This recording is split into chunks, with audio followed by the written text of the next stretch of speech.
Welcome, everybody. It's Chip Rogers, President and CEO of the American Hotel and Lodging Association. A big thank you today for joining us as we head near the end of what's going to have to go down as the most unique year in all of our lives, 2020. Tough year, no question about it. And that is why we bring you this subject today. It's part of our Forward Thinking series. Today, we're going to be talking about building resilience and mental toughness. And I cannot think of a better time than now to discuss this. Now, this is all part of AHLA's Forward program, which focuses on women leadership and hospitality. We began that back in 2018. We've transitioned over to a digital format for 2020. We cannot wait to do this in person in 2021. We're counting on that, hoping on that, and you need to be part of that. So we'll get into our speaker in just a couple of minutes. But first, I want to say thank you to Wells Fargo. Look, this program and these type programs, they don't happen unless we get help. And Wells Fargo has been there for us all along. They specifically targeted this particular program for us, the Forward program series. We want to thank them for all that they do for our industry and what they've meant for us. As I mentioned to a group of folks just a little while ago, during your toughest times, you figure out who your best friends are. And we want to certainly put Wells Fargo in that category. Look, we're winding down this year, winding down this series as we head into a new year. But like I said, there's no better time to tackle just the mental challenges we face, having to deal with everything that we have to juggle in the world we live in today. And joining us for this discussion is an expert, a real expert in this subject. Cheryl Ann Skolnicki is President and CEO of Brilliant Balance. I love the name of that. I love that name, Brilliant Balance, which offers work-life mentorship and coaching programs to help clients achieve a fulfilling career, a thriving personal life. And I don't think you can do both, honestly. You can do both, but I think you need to do both. And she's going to walk us through that. She's a Cornell and Procter & Gamble alum. She recognized herself that she needed to do something to make sure she had that proper balance with her work schedule, her travel, her volunteer work, raising 3 kids, and running marathons. So like, even if you're really good at running marathons, it still takes a lot of time. So that's pretty incredible. I'm sure we'll hear more about that. She created Brilliant Balance, and since then her playbook has really helped thousands of professionals reclaim their rock star status as they do what we should all do, which is balancing the things in our life that matter most. Now, to moderate this discussion, we bring in our own rock star, Andrea Foster, who's the Senior Vice President of Development for Marcus Hotels and Resorts.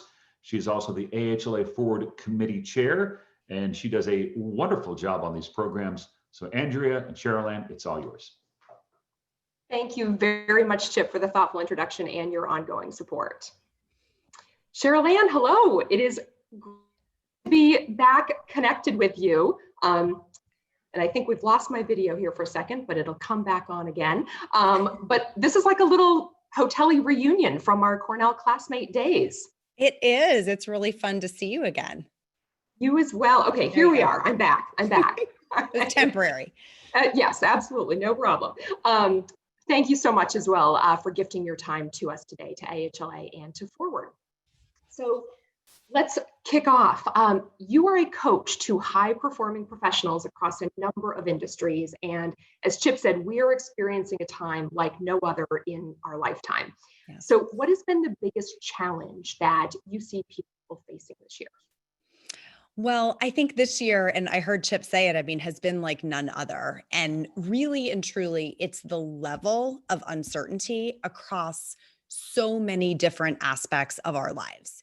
We've all learned at one point or another to face adversity or uncertainty, whether it's in our health or our family or our job. But for all of that, including the economy, to just happen at the same time and on a global scale, made change and disruption inescapable. And that's really what I think has been so different, is there was no safe haven to turn to really find stability on any front.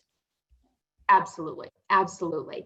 And so resilience, that's what we're talking about here. So resilience is something that I've actually spoken about to future industry leaders in guest lectures over the last several months. Mm-hmm. Even though their world, like many, has been turned upside down, I've always said they're learning to be adaptable and they're learning to be resilient. And these are life skills that you need to live through. You can't be it's not like you're told to, you have to work You're not through it. born with it, right? Yes, Right. exactly. You got to work on it. So I'm telling them, this may look weird, but you're gaining some skills that, are going to be really valuable as you go forward. So here's the question. Does everyone have an innate level of resilience, or is it something that we can build? Mm-hmm. Well, the good news is we can build it. And I think that we all kind of have a baseline, like a natural set point for our resilience. It's probably rooted in, candidly, our childhood experience, like how much uncertainty we had to deal with. If you had a pretty even keeled, smooth sailing upbringing, you don't have a lot of opportunities to build resilience. And when you start to experience adversity, whether that's at a very young age, right, like some of us did, or whether it didn't come until later in life, that starts to become your experience base for building resilience. Like if you think about it, it makes sense. You would not have any opportunity to build that skill if your parents are in kind of paving a smooth path on every front in your life. And our generation, honestly, was the first generation raised that way, where our parents did try to smooth everything out and we got the participation medal for everything. So we are a generation that's had to dig a little deeper to build that resilience and use it in a chapter like this one. But it definitely can be built over time. Excellent. I remember we had chatted a little bit before, and you had shared that, part of it was, you talked about getting some feedback about your own resilience. And can you share a little bit about that? Yeah. Well, I mean, I was one of those kids that didn't have a lot of adversity. Like if I look back on my childhood, things were pretty smooth sailing. And in my first job, I remember getting feedback from a manager who I really respected saying that I lacked resilience. And it stung. Like I did not like hearing that. Who would, right? But it was absolutely 100% true. As I look back on it, small setbacks really rocked me, right? I was very perfectionistic. I wanted everything to go exactly right. I thought I could control for all of that. And when something would go off kilter, like it took me a while to get my feet under me. But over time, maybe through having 3 children, like I've really developed that skill. As an entrepreneur, I've had to develop that skill. Like things don't always go your way. And so now, I see that progression in myself, and I will often get feedback of being unflappable, right? Which is like the opposite of lacking resilience. So it feels like an area where I've had to really work to make progress, but it's doable. That's great. Well, a couple takeaways from what you just shared. I love the quote, perfectionism is the enemy of the good. Yes. If you want to do really well, like stop trying to make everything perfect, because you're going to get yourself stuck somewhere. Right. And the other is, I often say feedback is a gift. As you said, it can be very hard to receive at times, but acknowledging it can give us the power to turn in the right direction if we apply it appropriately. As you've built, not only your own resilience, but this entire platform and workshop around it. So, yes. So I know we're all intrigued. So let's get into this. When it comes to resilience and mental toughness, you talk about 3 types of people. What are they? Well, in my parlance, we talk about dreamers, doers, and builders. So I'm going to get into a little bit about what each of those 3 are. The dreamers are the if only people. Like, wouldn't it be great to someday be in the C-suite, right? Wouldn't it be great to someday have a beach house? If only, right? And then there's this followed by this litany of if only, well, if I won the lottery, or if, the moon and stars aligned perfectly, or if I didn't have this college debt. Like we sort of create a scenario where we let ourselves off the hook for why we couldn't even really get started. Like getting started is the best case scenario for a dreamer. Okay. The second kind of category would be doers.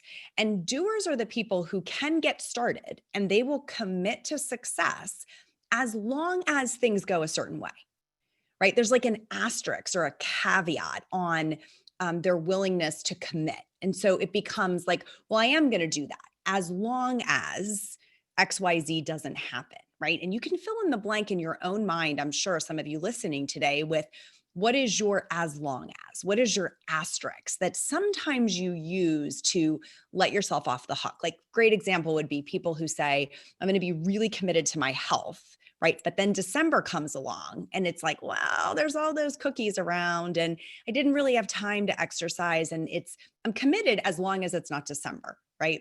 Playfully. And then the third category would be builders. And builders are really, they are committed to building their legacy, their dream, no matter what. So my phrase for them is no matter what. And it's sort of that no excuses. I own this. I will get through the obstacles. I will figure out how to get back up again if I get knocked down. Every single time, like a relentlessness to their energy. So when I think about the categories and try to map somebody's starting point, it's, are you a dreamer? Are you a doer? Or are you a builder? All right, I'm getting hammer and nails because yes, we all want to be builders. Yes. We are going to talk about how. Yes. But first, I want to address a housekeeping detail. So for all of you who are joining today, please share any questions that you have for Cheryl Ann in the chat function. We'll address those at the end. Additionally, there is a worksheet that Cheryl Ann has provided for us where we can follow along. And you can download the link from the chat. The AHLA team will be putting that in the chat momentarily. Additionally, lastly, the AHLA team will be sharing key takeaways from today's discussion in the chat. So, versus you taking notes. And if you don't know this already at the, near the end or any part of the way through, there are 3 dots to the bottom right-hand side of the chat. If you click on those 3 dots, you can save the chat. It'll just download it. You can save it anywhere you want in, on your computer. So just things to note so you don't have to be jotting these things down, because I know you're going to want a lot to keep a lot of the things that we talk about today. But Cheryl, could we get people to tell me where they are in the world, Oh, like in the chat? Yeah, everybody yes. just jump in there, because then it makes us feel like you and I are not sitting here having a private conversation. I Yes. love to see where we are. Agreed. And you're sitting in Ohio, correct? I am. I'm in Cincinnati. All right. Yes, excellent. Well, I am in Milwaukee, so we've got the Midwest connection I was here. like, so, we're holding down the Midwest front. Yeah. Exactly. Okay, there's everybody. That's yeah, so fun. perfect. Okay, so we got, oh my goodness, it's going. We've got Everywhere. Utah, Chicago, San Francisco, Tulsa, Los Angeles, Indiana. I can't even keep track. I know. Sort of Now, flying y'all in. are telling us, if you say all panelists, we're going to see it. If you pick all panelists and attendees, then everybody can see your chat comments. So you decide if you want to be private or public in your chatting. Excellent. Yes. Awesome. So Thank you, guys. Have all over. This is awesome. So excellent. Thank you very much, everyone. So Okay. So, Sherilyn, what do we have to do to be builders? Well, I'm going to walk us through 5 steps. And it's not overwhelming. It's really not, but I think it's a good set. It's like an aspirational goal to be a builder. It's not easy to be a builder, right? Not everyone reaches that level. Like most of us will spend most of our lives in doer world, really. I mean, the population is wired for kind of like letting ourselves off the hook in some way, shape, or form. But if we really want to be among the most mentally tough, the most resilient individuals, which candidly correlates to the highest success levels, right? It's that grit function that we're all, like Angela Duckworth's work on this, is really inherent in this notion of no matter what success. So there's 5 pieces. The first one is you have to be willing to call your shot. And I don't know about you, but for me, this was one of the hardest ones to learn early on, because it's really vulnerable to share, even sometimes for yourself, to declare to yourself, but then to share with other people, this is what I'm going to go do. I want that job. I want to have that home. I want to reach this level. I want to take that vacation. Like the sharing publicly, I'm going to write that book and get it out into the world, is not something that we do readily. And yet, if we don't have a really crisp vision of what we want, and we don't declare it, like go public with it, at least in a small way, even not to everybody we've ever met, then there's no magnetism. There's nothing to sort of pull us in the direction. And I often say, like, no one runs into a fog. Right? So the more clear your destination is, the more you're going to feel compelled to move in that direction, because it becomes an attractive destination. It's a place you want to get to. Excellent. And I would add, I love that. Write it down, write it down, write it down. So I know as I do this and get clear on where I'm, because I do these things as well. But I make it a point to write it down. And then when I go back to it later, it's like, wow, I've been able to create things that I I wrote down before, and it reminds you that you were already thinking in that way and you were already moving in that direction. So it's kind of a nice ability to pat yourself in the back and remind you along the way to say, this is where I wanted to, am I doing the things that I should be doing to get there? Yeah. So, I think the strongest version of that is to look at it every day. Like, honestly, if you write it down and it's a part of a ritual that as a part of your day, maybe in the morning with your coffee, you're looking at where am I going? It's inescapable. Like, it's just working its way into your DNA day by day. yes, that makes sense, because what we do every day is what gets us in the direction we want to go. It's not the big things, it's the things we do consistently every single day. So absolutely. So second, and you're really clear about this one, no excuses. So this can be hard. And why does it matter? Yes. Well, this is hard because I think a phrase that comes out of my mouth really often is, you have to be graceful with yourself. And I believe that. And if we view that as excuses, like then it gets a little tangled up here, right? So I do believe in grace. I believe that there are times where we have to say, like, I know my limit, right? For today, for this hour, for this chapter. But the notion of playing the long game is where this really comes in. So no excuses doesn't mean you can't have a sick day, right? No excuses doesn't mean that you can't have a day where it's more important to, bake cookies with your family than it is to work on the project. Like, that's not what this is about. This is just about taking responsibility ultimately for every aspect of what you want and owning the fact that you are in charge, that you have choices that you can make that will either move you in the direction of what you want or they will move you away from it, right? And when we get into a narrative that there's something about our life that's so unique or so broken or so special that it just won't work for us, that's where we step out of that builder territory, right? So this is really about ownership behavior. It's about even in the external environment, looking at something happening in the external environment and saying, I may not be able to control that, but what aspect of my action that follows can I control? Right? So we stay out of victim and we really stay in an agency space. Builders take control over their lives and they take responsibility for outcomes. And there is a lot of freedom in that. There's for me, it gives me a great sense of hopefulness to stay in that headspace. Absolutely. And you also talk about, you said taking responsibility for your life, for your actions, for everything that you're going after. And it's also taking responsibility for your mistakes. Yes. Yeah. Yes. When you make a mistake, like, admit it, right? Own it. In fact, taken to the fullest expression, it would be celebrate it. I think the whole idea of growth mindset, which has become so hot in the last several years, is really about turning every mistake into a learning experience and realizing, like, you're not at a finish line, you're at a pivot point, right? Something didn't work. Okay, well, what am I going to learn from that and do differently the next time? But it's not like, well, I'm just going to pack it in and be done, right? There's something that lives on the other side of that mistake or that failure, the F word we really hate, right? And it took me a while. I don't know about you, but it definitely took me a while to get comfortable with that. Like, I think when you're a high achiever and you've had a lot of success, like, you don't come into this thinking like, oh, mistakes are awesome, right? It was quite the opposite. But now, I look back on a year and I think, what did I learn? What did we try that maybe didn't work, but that I'm going to do differently next year to get to a better outcome? I love that. I love it. I have to share a quick story with you because I was on one of our Cornell Hotel Society webinars, watching some of the recent graduates talk about their experience at the hotel school and what it gave them, to be able to launch them into their career. And one young grad who I know rather well, he said, he's on our Cornell Hotel Society communication board, so one of our engaged members, and he said something really incredible that I have to share. And they were asked, if you were invited back to campus to speak at the Dean's Distinguished Lecturer Series, what would you talk about? And he said, I would talk about all of the mistakes I made and what I learned from them. And I thought, wow, for someone who is a class of 20, he just graduated now. to have that kind of wisdom and authenticity to say, I'm not trying to pretend I know everything.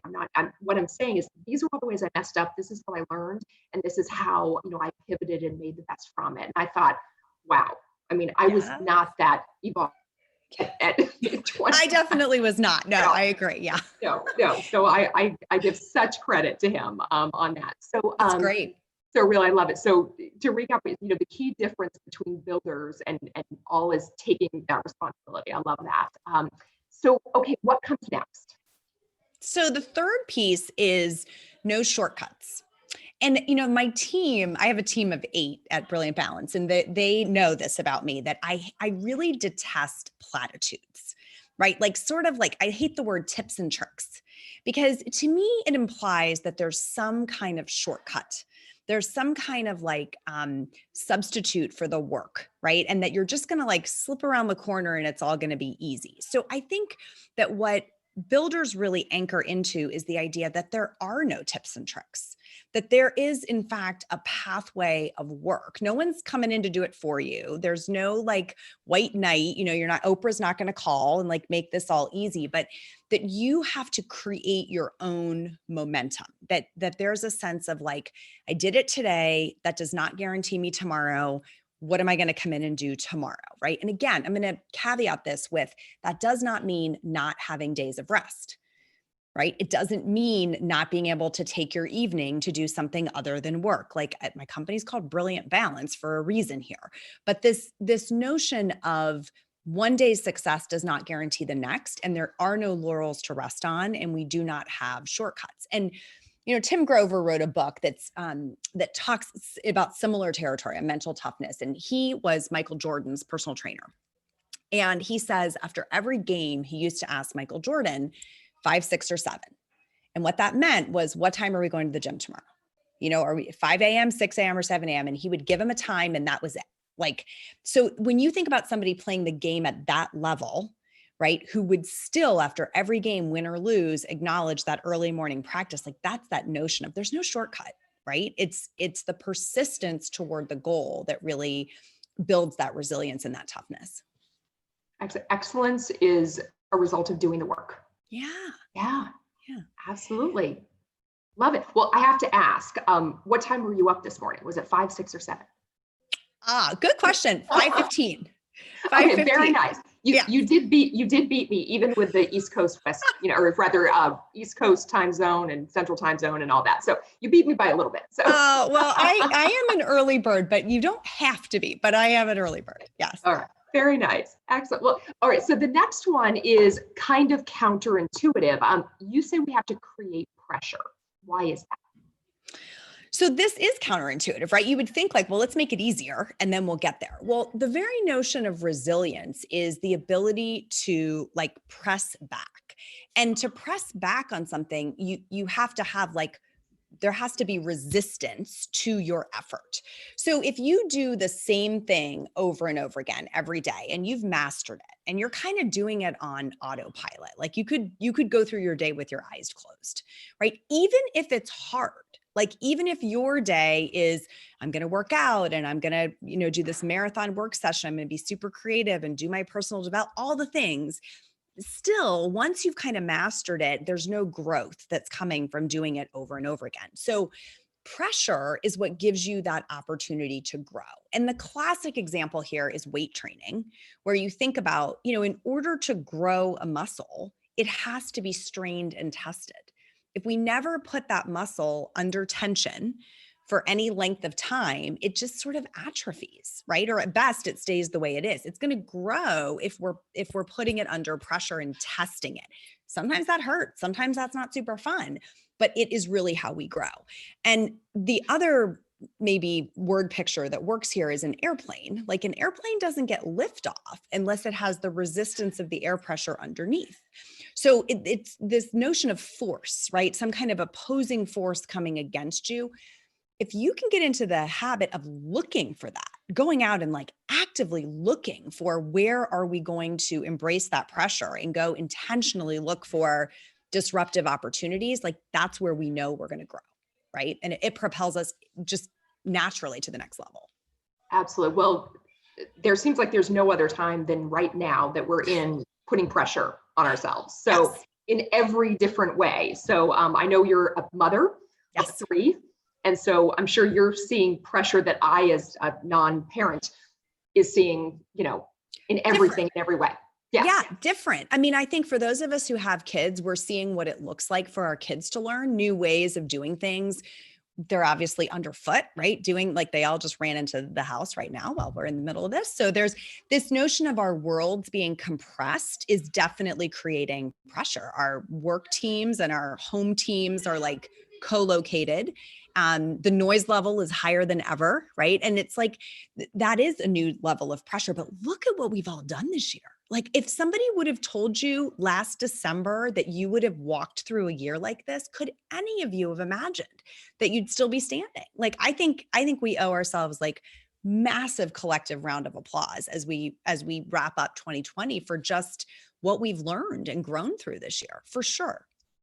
Absolutely. I think it was The Economist, I hope I'm giving the right credit, who just put out an article that talked about how productive this period has made us, that this is going to be kind of a productivity, opportunity, and that will carry on into the future, which, I hope is the case, with balance, of course, but certainly the pressure, I think we're doing well handling it. So Yeah. yeah. Better than expected. I mean, I think it hasn't been without collateral damage for sure, right? I mean, the mental health crisis Absolutely. is spiking, but I think by and large, like we're here, right? We made it through another day and we're going to look forward to tomorrow. And that's the whole point of today's talk is like, how do you get back up again over and over, no matter what hits keep coming? Absolutely. Absolutely. Agreed. So lastly, a twofold directive you share, which is reap the rewards and accept the consequences. Why both? Yeah, this one is because we typically embrace one or the other. Some of us are like really fine with consequences. Like, I got it. If I don't do this, this is the punishment, or this is the opportunity cost or the consequence. And those people are sometimes afraid of what might come with the success. That's paradoxical, but there's a sense of like, what would it mean to me if I really achieved that thing? What would change about my life? What might I have to let go of if I actually had that? Who would I become? Right? Who would I be leaving behind? Gay Hendricks, I had on my podcast, and he wrote a book called The Big Leap. And this concept of your upper limit is really inherent in this one around being willing to reap the rewards and accept the consequences. So, you have to know, what can this new level, whatever it is you're chasing. If you're brave, for me, people in the chat, tell me something that you're chasing. Like some dream that you want to achieve, some goal that you've set for yourself, where as you've listened to us today, you're like, that's where I need to be a builder. It's in that aspect of my life. If you're feeling brave, drop it in the chat for everybody to kind of take a look at. When you think about that dream or that goal, right? What does that goal represent to you? That's kind of the key question here. What would it give you as a reward, right? And then what might it cost you? What might be the concept? What are you willing to give up? What are you willing to trade in or to sacrifice in pursuit of that goal? Because if you have nothing to lose, right? If it just feels like it's, apple pie and sunshine over there, and there's really nothing to lose, then it doesn't have the same juice. You won't be all in. And if it doesn't have something to gain that you're willing to let yourself have, then it can become like watered down, or worse yet, it can be something that you're like, I just don't even have a right to have that, right? So you'll self-sabotage before you get there. So I want you to have some consequence that is so like averse that you really don't want to have that consequence happen. It's like, I got to get there because I can't stand the alternative. Or I want you to have something that's such an intense reward that's the why behind what you're chasing. And that doesn't have to be shallow. I mean, it can be, but it has to be something that matters to you, right? Does that make sense? Absolutely makes sense. Of course, I'm a native New Englander, so I have to insert a Tom Brady reference. So we can take up the now, but still, in his Facebook documentary, Tom versus Time, it was the very first episode, and I'll never forget how he started it off. The very first words he said were, "What are you willing to do, and what are you willing to give up in pursuit of your dreams?" And it's powerful stuff. So completely understand. I love that you brought up Gay Hendricks and The Big Leap. It's one of my favorite books. So And good. as we're talking about builders and kind of going from doers to builders, I think of going from the circle of excellence, which in The Big Leap, Gay Hendricks talks about it being where we excel. It's where we're doing great. We're in our roles. We're rocking it. Everything's good. But what if there was something that you were looking to do that you didn't dare do, that it was a dream, it was an idea, it was something, in the back of your mind, it was a passion, but to do it, you have to take the big leap and you have to go from, basically you're like, jumping over kind of an abyss and you got to land on the other side into your circle of genius. And so I love that, that I think that's what, builders are the ones who are going to make that leap from, where they excel now into where the possibility could be, even if it's, feels like a stretch. Yeah, there's an implied like risk, right? That it takes courage to say, I'm going to push forward even further. It's, we think about comfort zones. This is like what's beyond your comfort zone is really what we're talking about. And also the notion, of getting kicked back. So we came at this a little bit from the lens of it's your choice. You want to go there and how are you going to get yourself? But sometimes, a lot of people on this call got kicked back this year. Like we didn't ask for these businesses to close and people to get furloughed. And, a lot of things happen that feel like they're outside of our control. So what we're trying to tap is when that happens, how are you going to get back in the driver's seat and say, like, I'm going to harness this energy still to where's my pivot? Where's my creativity being sourced? Where's the next move that I could make instead of curling up in a ball and, kind of retreating into ourselves, which is the temptation. And it's a very real temptation. So the two sides of it, right? Whether it's proactively, how are we going to go after it? Or maybe responsively, how are we going to manage it when we get kicked back and we need to kind of find a new way forward again. Absolutely. No pun intended on forward, right? Yes. we do it all the time, intentionally. Yes. Well, I want to take a moment because we have some questions in the chat. So Okay. First, I've got a couple of them here. Let me just scroll to find them because I haven't been able to watch everything coming through the chat, but I love that so many people are sharing. So I'm going to be sure to save this over. So here's a question we have, which is, all right, how do we stay focused and motivated each day during COVID-19? Knowing business is going to take a couple of years to come back to normal, how do we stay structured and motivated? So, first of all, it's such a great question and so timely. And I think if we go back to what I was saying about the difference between dreamers, doers, and builders, what this person is really poking at is the difference between the as long as mindset, right? Which is the doer's mindset. I'll be motivated as long as I have a job. I'll be motivated as long as the economy is okay. I'll be motivated as long as we're not in a pandemic, right? And that's normal. It's like, again, it's where most of the population is going to kind of top out. The builder mindset says, no matter what, how do I stay motivated no matter what? So even though it may take longer, even though it may take more effort, even though there may be fewer opportunities, even like all of those, even those, what does it look like to source motivation internally no matter what? Okay, so that's the framework. How do you do that? I think this really comes back to like maybe a very short ladder of progression. So I have been telling people for a decade, I left my corporate job 11 years ago and got into this kind of work. And I have been saying for a decade, it all starts with sleep. And that might sound so silly to the people listening, but I will tell you, when we're anxious, when we're depressed, when we are worried, we are not sleeping. Okay. We are not sleeping well. We are not getting quality sleep. And what starts to happen then is you lose access to things like motivation and willpower and tenacity and drive. So the very first thing that I would give you that's practical to go do is figure out how to optimize your sleep, right? What do you have to do about a clear bedtime, a great sleeping environment, darkness, cool room, the right bedclothes, like all that stuff. So meditation at night, whatever you have to do to make sure that you're coming into the day full of motivation, like you're sky high with willpower and motivation. Then you want to put a really short ladder in place in the morning that's like, what are those few things? We call them foundational balance practices in my company. What are those few things that make you feel amazing? Like you're unstoppable. Andrea, what are a couple of yours? A couple of, sorry, say that again. Your foundational balance practices. What do you do Oh, every day that makes you feel amazing? So first, sleep, absolutely. I'm sitting here nodding. And by the way, the reason I got kind of distracted, I was just thinking, so many people on this call, represent hotels and all that have great sleep environments. So I'm just thinking, we should have this made. We should all just grab stay a room, in right? our hotels. If we've got kids or pets or whatever's keeping us up, we just need to be in our hotels. But sleep is absolutely key. I make it a point to get a good night's sleep no matter what, and luckily I don't have trouble going to sleep and staying asleep.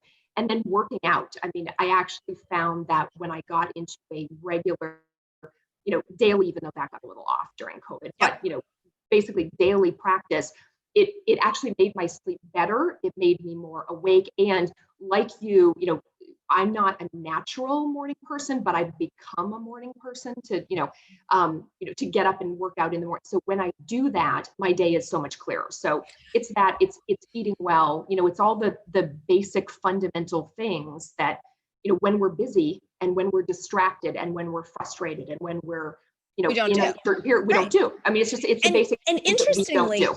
those are actually somewhat unique, right, to the individual. So in the chat, tell me what's one thing that when you do it regularly, you are more motivated, you feel stronger, you feel more capable, you feel like you can take on the world. Like, just tell me something that's there for you. Answers I get often are like prayer, meditation, time with friends, time alone, time with my pet, time outside, working out, healthy food, drinking water, not drinking alcohol. Like these are like really, I'm not looking at the chat yet, but those are answers I get all the time when we ask these questions. So we know what they are. And so back to the person who asked the question, it's like, if you start with sleep, which I think is true for everyone, you're not exempt. If you're human, you have to figure out how to optimize your sleep. People ask me all the time, like, how do you get so much done? I'm like, well, I have a 16-hour day. 8 hours of it are sleeping. I have a 16-hour wait. That's it. It has to get done in those 16 hours. But I get a lot out of those 16 hours because I'm full on for the time that I'm awake, right? I'm not dragging my way into that day. And then ladder in a couple of other of these, preferably in the morning, that are your power practices that make you feel amazing. And you're like off and running, right? As you go into the day. And that's how you do it. And then it's, I'm going to take this from the 12-step programs. Like, you live one day at a time, right? You say, can I do this today? Can I pursue this goal? Can I get the sleep again? Can I do these practices? And when we're in a time like COVID, you just go one day at a time. Yes. Well, and when you're talking about, adding in, some practice in the morning or some, whatever is important to you to find that balance. When I, it was 3.5 years ago, whatever, I started, really leaning in and working out often. There was this huge aha moment I had, which is 1 hour is approximately 4% of our day. I can give 4% of my day to something that's going to reap so many rewards to me. So, whatever it is that matters to, each of us, an hour is 4%. So yeah. And you think about, for most people, 30 minutes of exercise is all they need. They're going to feel amazing in 30 minutes, right? So like 2%. I mean, right. Yeah, exactly. Like, I know, but when it's so not small. a habit, I respect how hard it is to get liftoff when you're coming from a standing start, and you remember what that's like. So yes. I think I have so much respect for people saying, I got to figure out, I know this is mine and I know I'm out of sync on it, whatever you listed in the chat. Can you commit to getting that back in as a regular practice every day? And I'm saying every day, maybe it's 6 days a week, but like, can you commit to that and just see what that does for your motivation and your willingness to show up for yourself? Right. That's great. Well, I actually want to read a couple of these in the chat. So Chip Rogers actually said, amen on sleep. So yeah. Absolutely. And others say yoga, thinking positively, spending time outside, working out, being active, no snooze button, up early before the kids and husband, yoga, meditation, exercise, prayer, and good sleep, planning the week ahead, including meals, calendar planning, transportation for the kids, drink lots and lots of water. It's a good one. That's a really good one. I will admit that I drink a lot of iced coffee. I call it bean water, but it counts for hydration. It actually does count. That's true. I was going to say, this is one of my excuses that I tell myself, but exercise, dog walk, sunshine, solo time, Peloton. And thank you, Brianna, coffee. So someone's with me. All right. So there are lots more. This is fantastic. So there is another question. Let me scroll up to. Okay. Can we be in different places with this in different parts of our life? For example, at work, a builder, but with personal health, fitness and nutrition, a doer, and maybe ability to track. I ask because I feel like I'm in different places, and also that I've moved in and out of builder to doer at different times. Great question. 100%. It's a great question. Super insightful. And the answer is yes. So you absolutely can say, in this area of my life, I have committed to this mindset, this headspace, this way of living. And in other places, I'm not there yet, right? And that may be intentional. Sometimes I ask my clients, like, where are you willing to do B+ work? Right? In the name of A+ work somewhere else, where are you willing to do B+ work? We cannot all be full on in every single aspect of our life. You mentioned Tom Brady. It's a great example. I mean, Tom Brady is full on in several aspects of his life, but not every single one, right? It's not humanly possible to be full on in every single aspect. So the key is to know, what are you pursuing relentlessly? Where does it really matter to you right now? Which, by the way, can change from year to year or chapter to chapter in your life. And also be intentional about it. So what we don't want is, this is the most important thing in my life, right? I have decided I'm going to go whole hog after this. And then that's where we start shrinking back and making excuses and not, pursuing it at all costs. So making choices in one place and choosing to let something else kind of ride is very appropriate. And also appropriate that we can find that we go in and out, right? As we're building this capability, you can kind of touch it. Oh, there I am. And then realize I've fallen back and then come back into it again. So very normal, and really a good question. Yeah, and it's part of building. I mean, we're talking about building resilience. And so, you build it a little, sometimes you have a little setback, you move forward. I mean, absolutely. Absolutely. And it's your fault because you brought up Tom Brady again. So it is true. I mean, it's very true. Because I've read a bit about him. I've, watched all the Facebook videos. I mean, months and months ago, maybe it was a year or two ago. I don't remember, but it was 3 things. He said, faith, family, and football. Those are the only 3 things. And he made a great comment, which said, he said, and I'm loosely quoting him. He said, my wife is the true intellect in our family. She speaks 6 languages. He said, I told her when I met her, I speak 2 languages, English and football, and only one of them I speak well. So I thought, so, pick what you're good at and excel in that way and build it. I mean, yes. Absolutely. So yes. He's doing B+ work somewhere else, but somewhere, right? A+ work, in all those, or something. Yes. In those 3 areas, A+. Great. Well, so this is all great, Sherilyn. Thank you. Any final thoughts for us? I think one thing I would say is everyone here has a story, right? Like every single one of you listening today has a story. You have a childhood, you have a pathway that's led you up to where you are today, right? There's a past and a future. And our relationships with those stories, with our stories, are a clue about where we are on this continuum from dreamer to doer to builder, right? So if you think about your story, like dreamers are the people who start stories. They have an idea, they're super excited about it, but they will often fizzle out before they complete that story. So if you find that pattern in your life where you have a lot of like starts without finishes, that's a clue. Doers can finish a story, right? It might not be perfect, it might not be pretty, but they can like finish a story, especially if someone else starts it for them. Like, hey, here's what I think you should do. All right, I'll take that ball, I'll run with it. I'll kind of go along to get along, right? Builders can rewrite stories. And so many of us this year were handed a hand of cards where we have got to rewrite our story. Like the story we thought we were living is not the one that we're going to finish.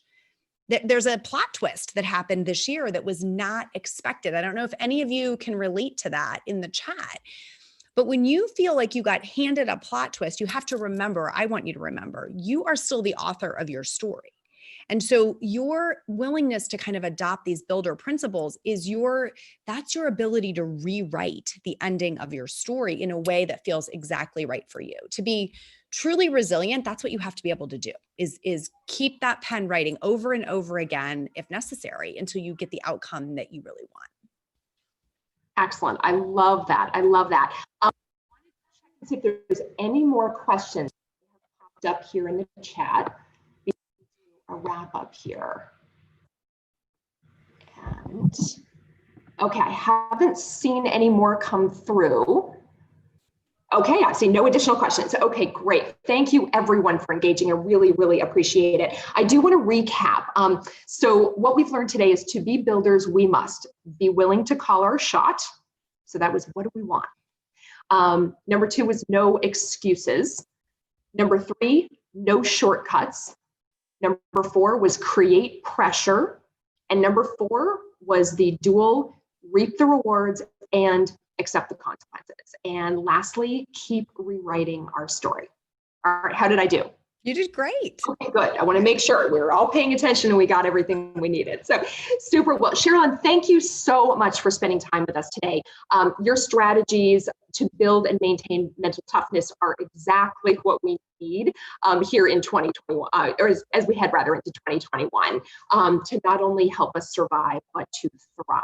So thank you very much. Thank you for having me. It was really wonderful to meet everybody today. Absolutely. Well, we look forward to hopefully seeing you again. And so great. And so I also want to thank our forward-thinking presenting sponsor, Wells Fargo. Your ongoing support and partnership with AHLA and Forward is very much appreciated. Thank you. And to our members, I want to thank you for joining us today. Watch for announcements on more forward-thinking sessions in the new year. I also hope you'll join us in May 2021 when we convene in person, fingers crossed, for Forward in Chicago. Until then, thank you, stay well, and happy holidays.